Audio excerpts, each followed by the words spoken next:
مستقيما هداية مسلمة لا حول ولا قوة إلا بالله. اللهم من نعرف بأوامرك ونعرف وأنها الملائكة المقربين وافتح علينا ورحمتك علينا أسرار رحمتك يا رب العالمين. رب اشرح لنا سرنا ولساننا واهلنا عقدة من لساننا. قال الشيخ المسلم فلا نفعنا في الدارين. Sekian.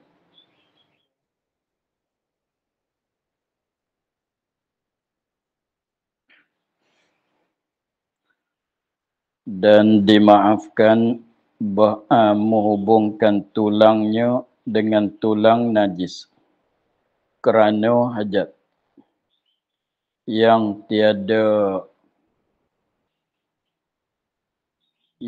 tiada patut bagi perhubung, itu tulang yang suci, maka sahlah sembahyangnya dan tiada wajib menanggalkan dia apabila didapatnya tulang yang suci. Demikianlah yang dimuktamad oleh Syekh Ramli.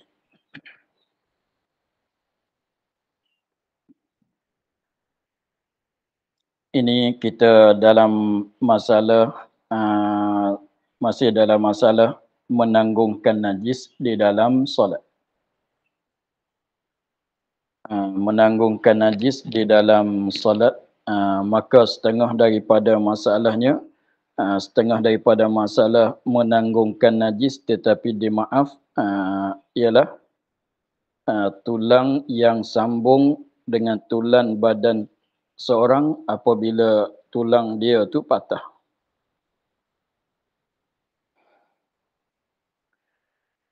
Katanya dan dimaafkan. Dan dimaafkan maknanya sembahyang dia tu sah. Dimaaf di sini bukan dengan sebab dia mengerjakan salah. Bukan maksud kata dia berdosa, lepas tu dimaaf, diampunkan dosa. Bukan maksudnya begitu.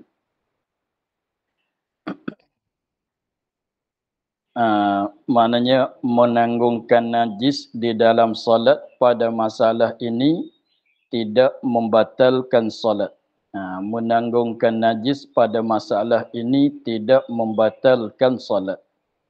Itu maksud katanya dimaaf. Bukan kata dia tu berdosa, maka Allah Ta'ala ampunkan dosa dia. Bukan begitu. Mana dimaaf tu mana tak mengapa. Tidak membatalkan sembahyang. Itu saja makna dimaaf. Dan dimaafkan menghubung tulangnya. Seorang mesambungkan tulangnya, tulang seorang, menghubungkan tulangnya, yakni seorang yang menghubungkan tulangnya, tulang seorang. Tulang dia tu tulang yang patah. Dia patah tangan masalan, atau patah kat betis ke masalan, atau patah kat pohon ke masalan. Lepas tu dia sambung dengan tulang najis. Dia sambungkan tulang yang patah dia dengan tulang yang najis. Tulang yang najis ialah tulang bangkai lah. Lepas tu dalam kitab nun dia kata walaupun najis tu najis mughallazah sekalipun.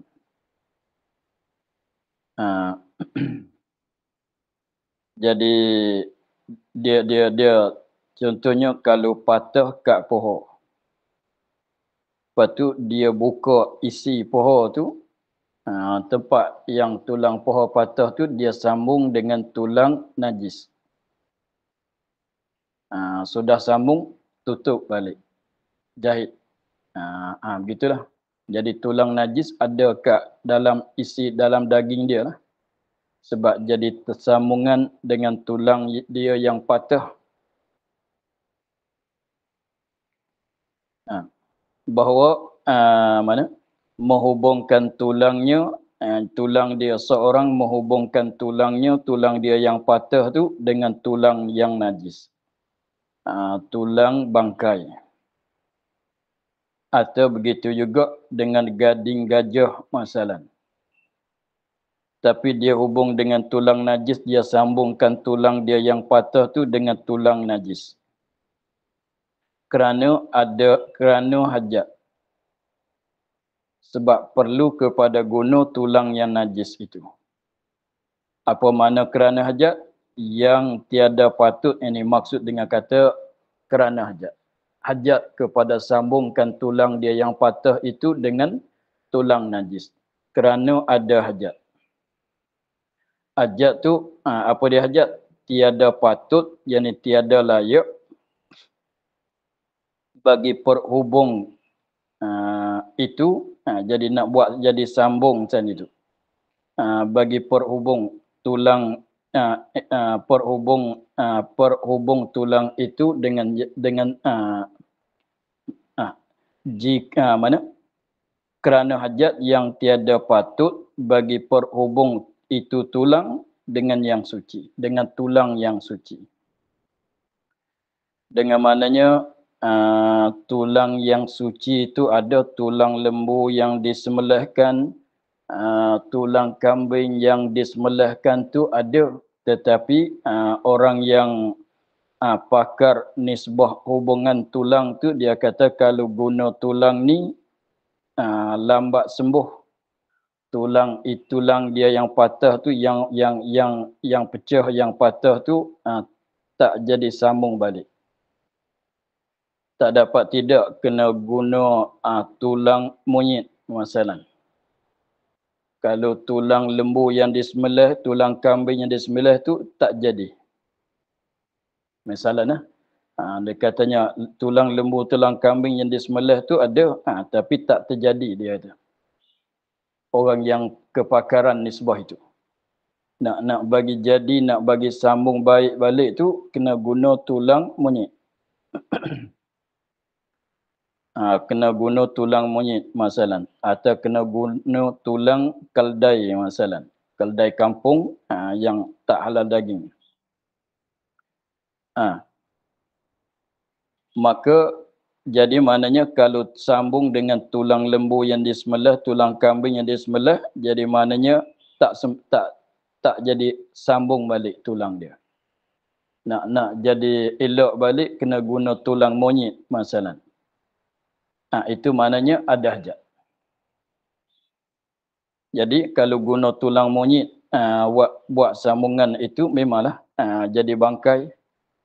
Maka dia belahkan isi pohon dia tu, dia sambungkan dengan tulang yang dia patah, dia sambungkan tulang dia patah tu dengan tulang monyet. Maka tulang monyet tu maklum ialah bangkai, najis. Bangkai lagi pulaknya najis. Maka apabila dia sudah sambung tu, dia nak solat, pada maknanya dia menanggungkan najis. Walaupun duduk di dalam daging dia sekalipun, dikatakan dia tu menanggungkan najis. Maka dengan sebab kata dimaafkan tadi, dengan sebab ada hajat untuk nak pulih balik akan tulang dia patah, mesti kena guna tulang yang najis, maka sahlah sembahyangnya. Ini mafhum daripada, faham daripada kata dimaaf. Dimaaf tu maknanya apa dia? Sahlah sembahyang dia. Apabila dia sembuh dan tiada wajib menanggalkan dia kan tulang yang najis apabila didapatnya tulang yang suci. Dan tiada wajib ditanggalkan dia akan tulang yang najis apabila didapat tulang yang suci. Pun tak wajib tanggal. Biarlah. Sebab dia maaf. Begitu. Walaupun dia dah sembuh sekalipun tak wajib belah balik. Dia kalau sekarang tu kalau tulang patah kat dalam tu dia pakai besi kan. Lepas tu kena buang balik tu. Adapun kalau di sini tak wajib. Tak wajib dia belah buang balik sebab mudarat. Lagi pulanya apabila didapat tulang yang suci, yang yang layak diguna sekalipun tak mesti dibuangkan tulang yang najis itu. Demikianlah seperti yang tersebut yang dimuktamadkan oleh Syekh Ramli. Jadi maknanya ada dapat tulang yang suci ataunya sembuh, tak wajib tanggalkan. Khilaf bagi Syekh Ibn Hajar. Maka diiktimadkannya Syekh Ibn Hajar wajib menanggalkan dia jika tiada takut mudarat. Jika tiada takut mudarat, ini mudarat yang mudarat seperti mudarat di dalam bab tayamum. Mudarat yang seperti mudarat di dalam bab tayamum. Jadi maknanya kata Syekh Ibn Hajar, Imam Ramli tadi itu tak wajib menanggal semata-mata. Mudarat tak mudarat pun tak wajib menanggalkan, biar begitulah sebab dimaaf. Adapun Syekh Ibn Hajar dia katanya iktimad di sedianya wajib menanggalkan dia, mesti kena buangkan dia kan tulang yang najis itu jika tiada takut mudarat. Maka jika takut, yakni takut mudarat. Kalau buang tu jadi mudarat, jadi patah balik. Atau membawa kepada tak boleh berjalan balik. Tiada wajib menanggalkan dia. Maka jika tiada takut, takut mudarat. Tiada wajib menanggalkan dia dengan kata kedua Syekh itu, Syekh Ibn Hajar dan Syekh Ramli. Jadi maknanya berbezanya Ibn Hajar, tempat samunya Ibn Hajar dan Syekh Ramli kalau takut mudarat. Maka kedua-dua Syekh tu katanya tidak wajib menanggalkan. Tak wajib kita buang. Tak wajib dia buang kan tulang yang najis. Sebab kalau buang tu akan datang kemudaratan. Maka tak wajib. Tetapi kalau sembuh atau kalau dapat tulang yang suci, maka kalau buang tulang yang najis digantikan dengan tulang yang suci, artinya kah sembuh ketika sembuh tu. Kalau tak mudarat, maka di isi Ibn Hajar mesti dibuangkan, di isi Ramli tak wajib membuangkan. Dengan sebab di isi Ramli itu mudarat tak wajib menanggalkan, tak wajib buang. Begitu ya.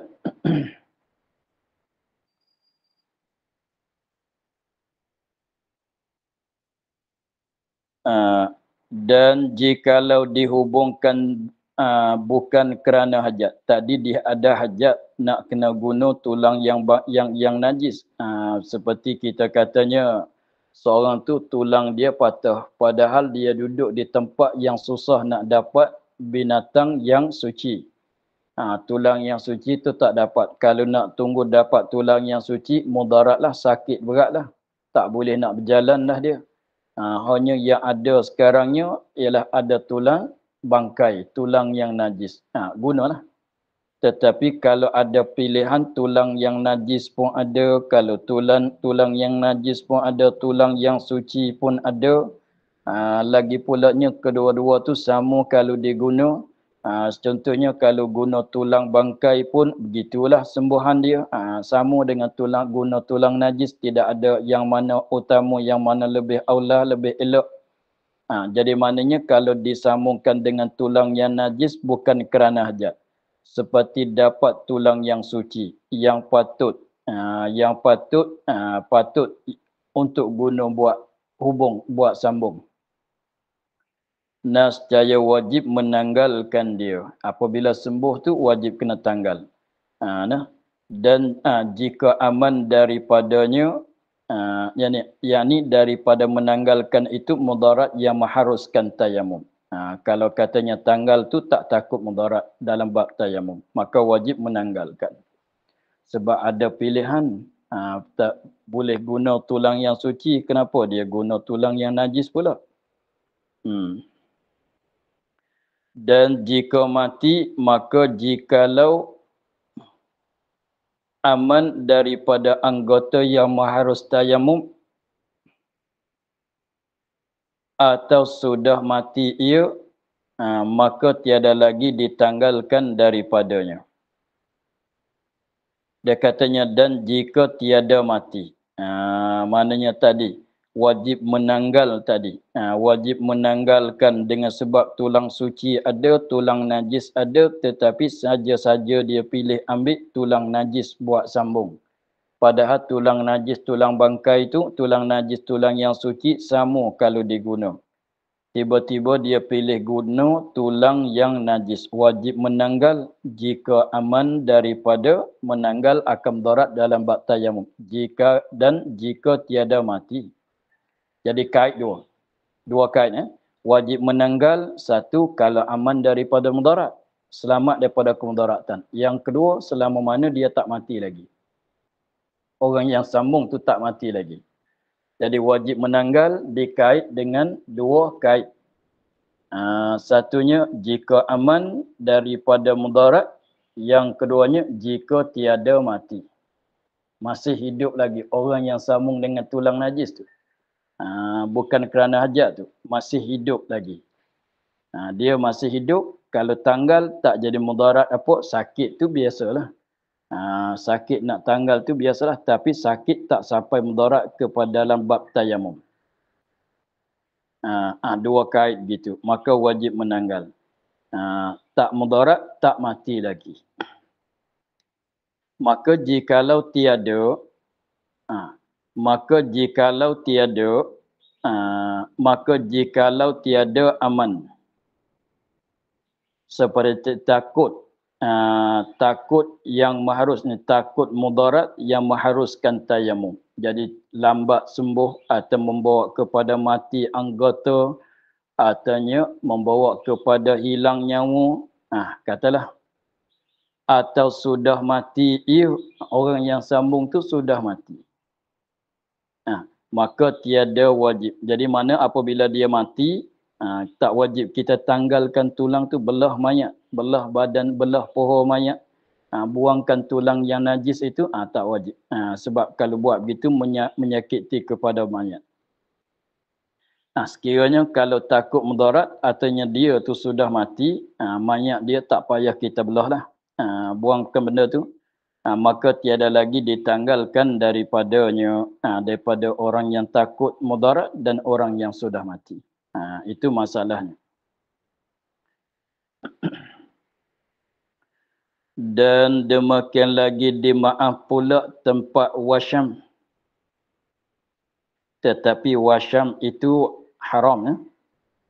Wasyam itu haram. Hukumnya mewasyamkan, buat wasyam tu haram. Apa dia wasyam? Iaitu dicucuk akan kulitnya dengan umpamu jarum. Jarum atas sebagainya. Dia cucuk dengan jarum akan kulit dia. Kemudian dimasukkan, tu saya tak tahu nak baca.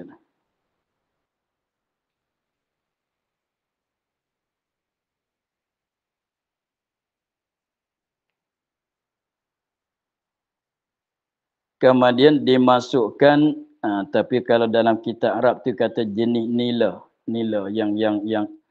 yang warna biru-biru yang buat celup kain tu. Nila yang warna biru-biru tu, yang orang zaman dulu tu guna buat celup kain yang putih. Apabila sudah basuh baju yang putih tu, dia celupkan dengan nila untuk nak nampak biru-biru sikit. Kain dia yang putih, itu nila. Ni tarmu ke, saya tak pasti ni baca macam mana. Tapi dalam kitab lain tu nila. Nila tu asalnya daripada bunga. Satu jenis bunga yang warna biru. Lepas tu dia keringkan. Dia keringkan. Satu jenis bunga yang warna biru, lepas tu dia ambil daripada pokok, dia keringkan. Sudah kering tu, kemudian dijadikan serbuk. Sudah kering tu dijadikan serbuk. Tu jadi kata yang dulu guna-guna nila tu, begitulah. Maka di sini wasyam tu dia buat begitulah. Kemudian dimasukkan termu supaya jadi bertanda biru macam tai lalat. Dia jadi macam tak lalat lah, warna biru. Banyak orang Arab buat zaman dulu. Sekarang pun ada lagi. Orang-orang Arab Badawi itu ada lagi.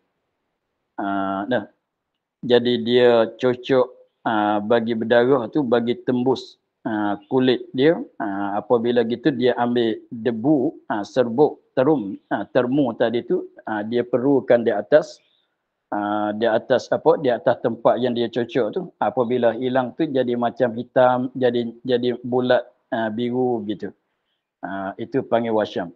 Inilah kalau sekarang tu yang kita tengok orang Eropah, orang bukan Islam tu banyak dia buat gambar-gambar pada badan dia tu. Tu caranya begitu.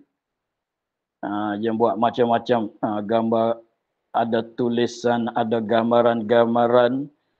Kalau orang Jepun tu buat naga, kalau Cina tu buat gambaran naga, buat bunga, buat macam-macam tulisan, itu masuklah kata hukum wasyam ke semua. Maka itu haram, buatnya begitu tu haram. Itu panggil kata wasyam. Tapi orang sekarang tu ada alat dia, tapi cara tu guna jenis jarum tu jugalah. Cuma dia tak guna nila, dia tak guna termu, cuma guna cap sekarang. Yang jenis air apa tu, cuma maka satu ya.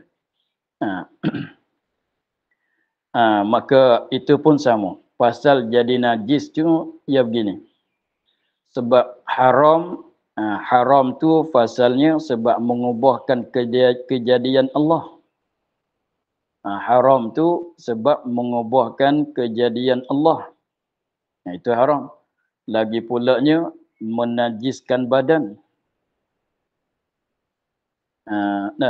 Menajiskan badan. Sebabnya dia najis macam mana? Sebab ketika dia cocok, memanglah dia cocokkan kulit dia dengan jarum tu, keluar darah. Kemudian cap, artinya serbuk nila tadi tu, dia letak, dia tekan-tekan masuk dalam kulit. Sebab tu jadi berwarna kulit dia tu. Jadi cap artinya serbuk nila sana itu masuk dalam kulit dia. Lepas tu ketika masuk tu serbuk nila tu bercampur dengan darah. Ada bercampur dengan darah. Apabila bercampur dengan darah, jadi cap dia tu artinya serbuk nila tadi tu jadi benda mutanajis. Jadi katanya apabila buat wasyam tu maknanya dia menanggungkan benda yang bercampur dengan najis, ialah menanggungkan mutanajis. Kita tak boleh lah dalam solat tu menanggungkan najis atau menanggungkan benda yang kena najis. Najis dan mutanajis sama saja. Pasal tu tidak sah sembahyang. Sebab tu asalnya jadi kata dia tu orang yang buat wasyam tu sembahyang dia tu tidak sah. Maka apabila tidak sah sebab menanggungkan najis. Najis tu sebab apa sah ni? Sebab cap dia tu. Yang biru yang cap biru, cap apa dia tu, atau serbuk nila tadi tu, dia bercampur dengan darah. Jadi mutanajis ada kat dalam kulit dia. Itu jadi najis. Jadi mutanajis. Dengan sebab itulah tidak sah sembahyang. Tapi dia katanya dimaafkan itu jika takut menghilangkan dia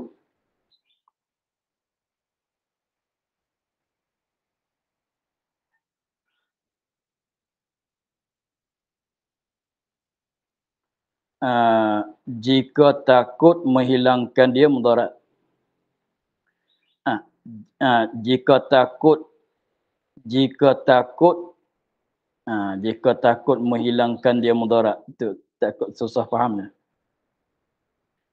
Jika takut mudarat apabila menghilangkan dia kan wasyam. Maknanya begitu. Jika takut mudarat yang mengharuskan tayamum. Jika menghilangkan dia akan wasyam. Jadi maknanya kalau nak buangkan wasyam itu kena kena turiskan akan kulit dia.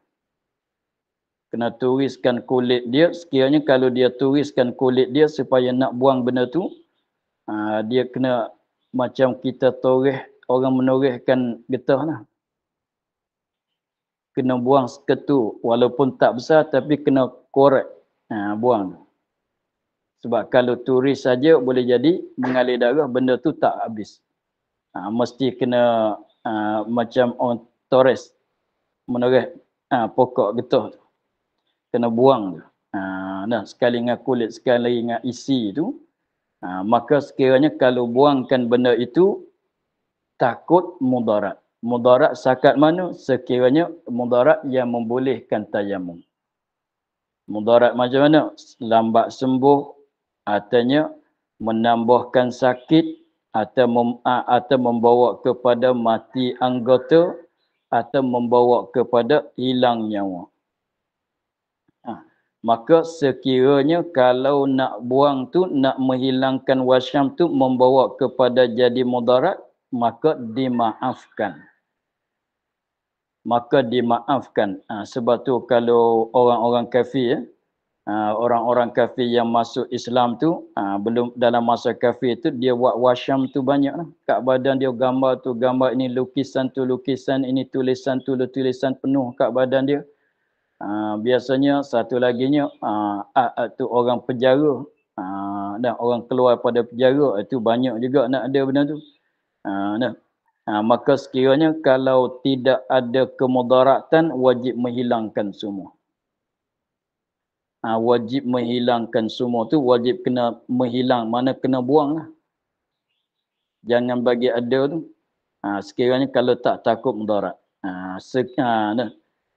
Bersalahan jika takut, tiada takut, jadi tiada takut mudarat. Seperti yang demikian itu. Tiada takut mudarat seperti demikian itu, ini mudarat pada bab tayamum. Maka wajib menghilangkan dia. Wajib menghilang, kena buang benda tu. Jangan bagi ada, sebab tu mutanajis. Jadi kena hilangkan. Tetapi kalau sekarang tu dia hilang, dia guna apa dia? Dia tak turis, dia hilang cahaya itu, warna tu dengan laser masalah, dengan ada cahaya merah-merah, maka itu hilang cahaya, hilang warna dia saja, benda tu masih ada, maka itu tak memadai dengan cara buat begitu. Kalau macam ni lah, kalau air kencing tu dia guna alat penapisan. Dia guna buat tapisan tu sehingga air kencing tu jadi jernih, habisnya bau tidak ada, jadi jernih macam air biasa, macam air mineral ni, maka masih jadi air kencing lagi, tidak habis hukum najis. Macam tu lah. Kalau air kencing, kalau air kencing tu dia tapis, sebab tu penapis dia tu sangat kualiti tinggi lah. Sehingga apabila dia tapis air kencing tu, bau dah tidak ada, jernih pulaknya. Maka itu masih jadi air kencing lagi. Maka di sini pun macam tu lah. Kalau dia buangkan, dia hilangkan warna biru, merah, kuning, hijau, hitam dia tu, wasyam dia tu dengan secara laser kan, maka habis warna, benda tu masih ada. Maka itu tak memadai. Jadi maknanya kalau takut mudarat, maka dimaafkan sembahyang, maknanya sah. Padahal dia tu ada buat wasyam tu maknanya menanggung najis. Tetapi kalau tak ada takut mudarat dalam bab tayamum, maka wajib menghilangkan wasyam itu. Begitulah.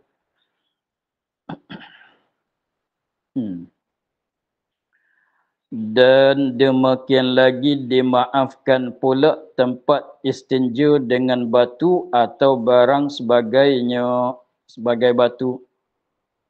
Dia kita ni istinja, boleh istinja dengan air, boleh istinja dengan batu dan sebagainya. Batu kayu katalah. Apa tu, kalau kita istinja dengan air, kita panggil basuh kan. Kita basuh dengan air, kita istinja dengan air, mana menyuci tu. Menyuci lepas pada qada hajat tu dia panggil istinja. Nah, maka istinja dengan air kita panggil basuh kan. Kalau istinja dengan batu kita panggil sapu. Begitulah. Lepas tu kalau sudah qada hajat, tak kiralah hajat besar ke atau hajat kecil, maka dia sapu dengan batu. Istinja dengan batu atau sebagainya sebagai batu. Seumpama kayu masalah. Maka apabila dia istinja dengan batu, kalau istinja dengan air itu menghabiskan diri najis, ain najis dan menghabiskan kesan najis. Kalau istinja dengan air itu boleh menghilangkan, menghabiskan ain najis dan asar. Maknanya tak bau lah. Diri ain najis pun dah habis. Asar dia, kesan-kesan dia pun dah tidak ada. Kalau hidu tu tak bau lah. Sebab dia habis. Kalau air. Tetapi kalau istinja dengan batu, dia menghilangkan ain saja. Istinja dengan batu dan sebagainya, dia menghilangkan ain saja. Tidak menghilangkan kesan, tidak menghilangkan asar. Asar tu kesan. Maka dah boleh solat ke tidak? Dah boleh dah. Tu maknanya, dan demikian lagi pula, dan dimaafkan pula tempat istinja. Tempat qada hajat, tempat hajat keluar tu lah, dia sapu dengan batu.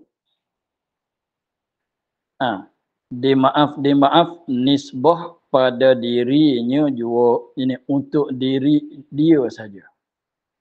Dimaaf untuk diri dia sahaja. Dengan orang lain tak dimaaf. Kalau orang lain tak dimaaf, tapi untuk diri dia tu dimaaf. Untuk diri dia tu dimaaf. Tu mana nisbah pada dirinya juga untuk diri dia, diri orang yang istinja dengan umpama batu tu saja. Dimaaf. Macam mana pula untuk diri dia, tidak untuk orang lain, takkan dia sapu sendiri ke? Memanglah. Tengok dulu. Maka sah sembahyang serta tempat istinja. Tempat istinja dengan batu. Sebab istinja dengan batu, dia menghilangkan, apa dia? Menghilangkan ain, tidak menghilangkan kesan. Maknanya masih bau lagi. Kalau berpeluh tu, masih itu lagi. Tengok. Maka sah sembahyang sertanya. Dan jika berpeluh sekalipun. Ketika dia solat tu berpeluh. Peluh tu memang bau lah. Sebab peluh kat situ lah. Peluh daripada belakang mengalir turun kat situ. Mengalir turun kat pohon. Maka memang kalau peluh tu kena kat situ memang masih bau dia tu ada lagi. Sekalipun dimaaf. Dan jika tiada melampau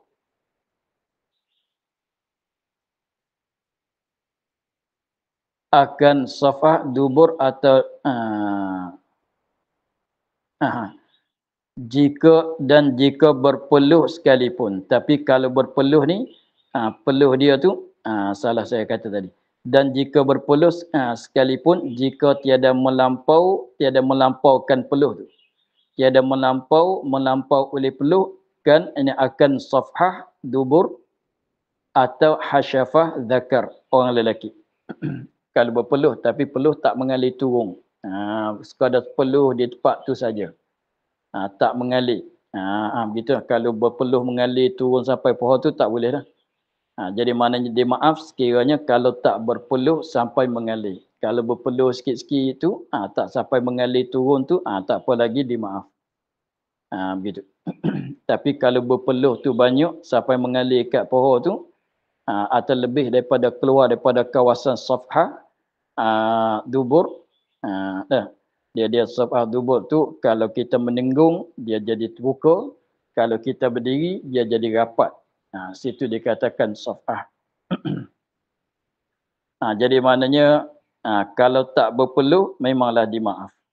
Tetapi kalau berpeluh, peluh tak kuat sangat, tak melampau, tak mengalir tu keluar daripada kawasan tu, maka dimaafkan juga. Tetapi kalau peluh kuat, panas-panas, musim panas tu, cuacanya panas, kipas aircon tidak ada, peluh sampai ke pohon, peluh daripada belakang turun sampai di situ, sampai kat pohon, maka itu tak dimaaf lah.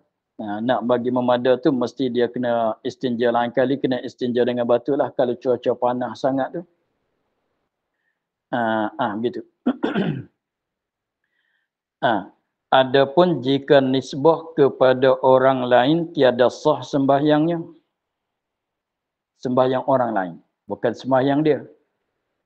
Adapun jika nisbah, jika ditilik kepada orang lain, lain pada dia daripada orang istinja, tiada sah sembahyangnya. Sembahyang orang lain tu tidak sah.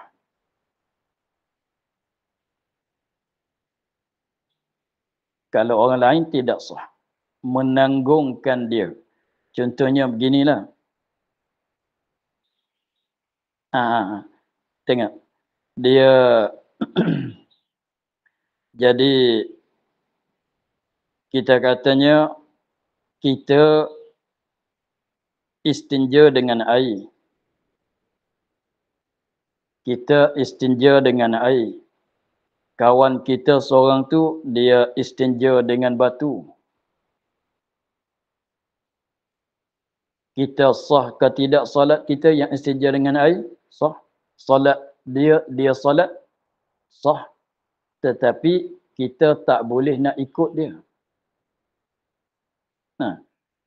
Kita tak boleh nak ikut dia jadi imam. Kalau katanya siapa yang istinja dengan batu tu, dia tak boleh bawa imam, dia kena jadi makmum. Sebab sembahyang dia, nisbah bagi kita tidak sah.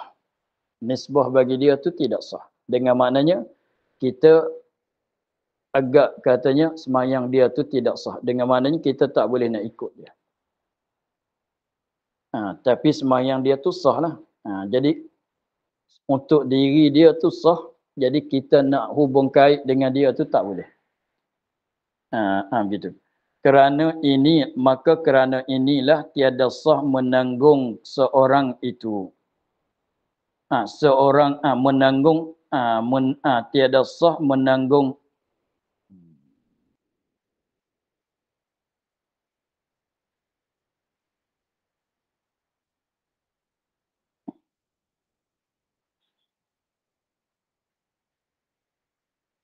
Maka kerana inilah, kerana dimaaf pada, tiada dimaaf jika dinisbah kepada orang lain. Maka kerana inilah, kerana tiada dimaaf jika dinisbah kepada orang lain. Tiada sah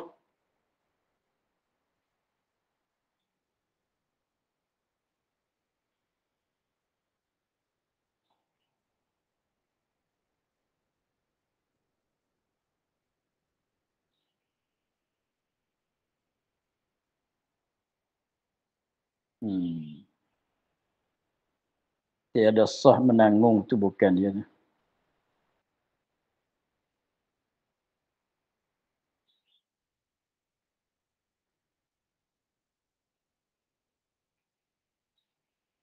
Naknya begini ya. Tiada sah sembahyang itu, tiada sah sembahyang, tiada sah sembahyang itu jika menanggung akan orang. Nak begitu. Nak kita ubah dia begitu ya. Tiada sah sembahyang itu jika menanggung akan.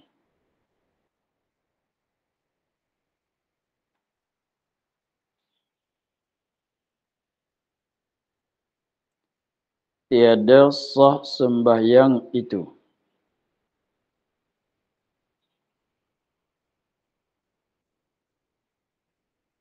Tiada sah sembahyang itu jika menanggungkan.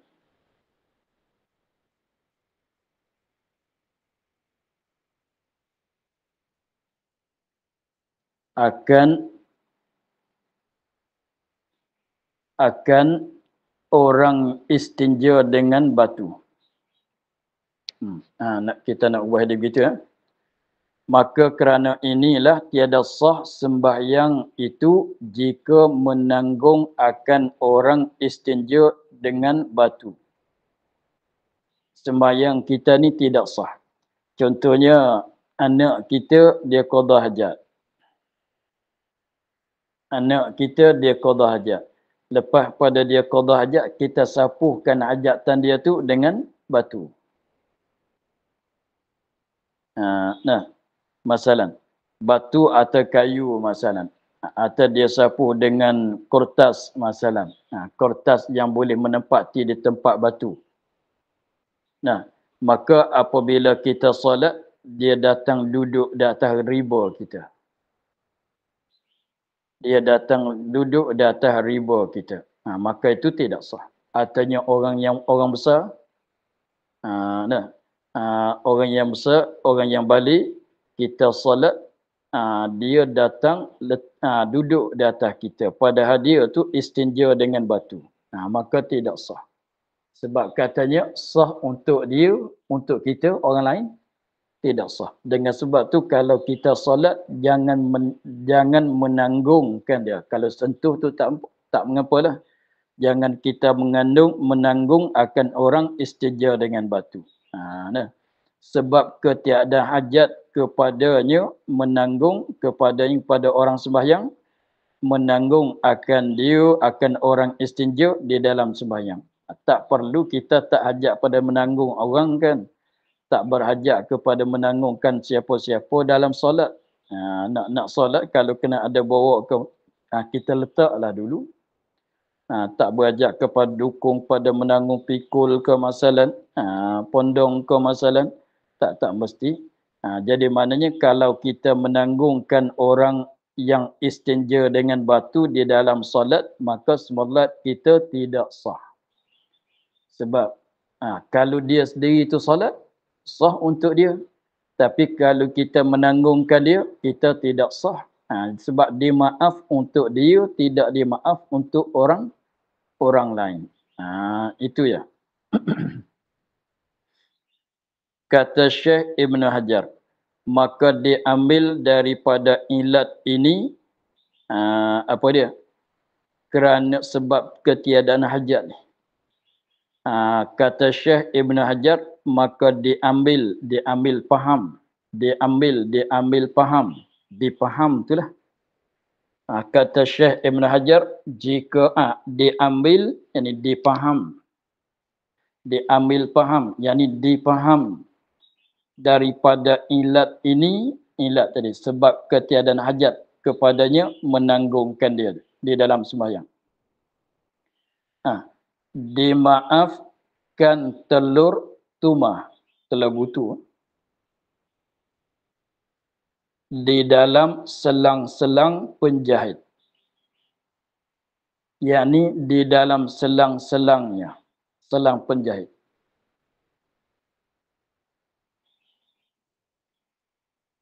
Jika difardukan hidup ia, kemudian mati sekalipun.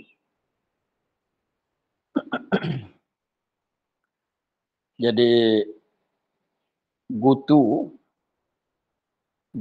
kalau dia di atas kepala, gutu tu masih hidup, maka suci kan. Suci. Lepas tu telur yang apa dia? Telur yang belum keluar anak. Telur yang baru-baru tu, yang belum keluar anak. Kita nak bagi contohnya telur ayam. Tapi telur ayam tu suci kan. Tak apalah nak bagi. Telur ayam belum tetas, belum keluar anak. Macam tu.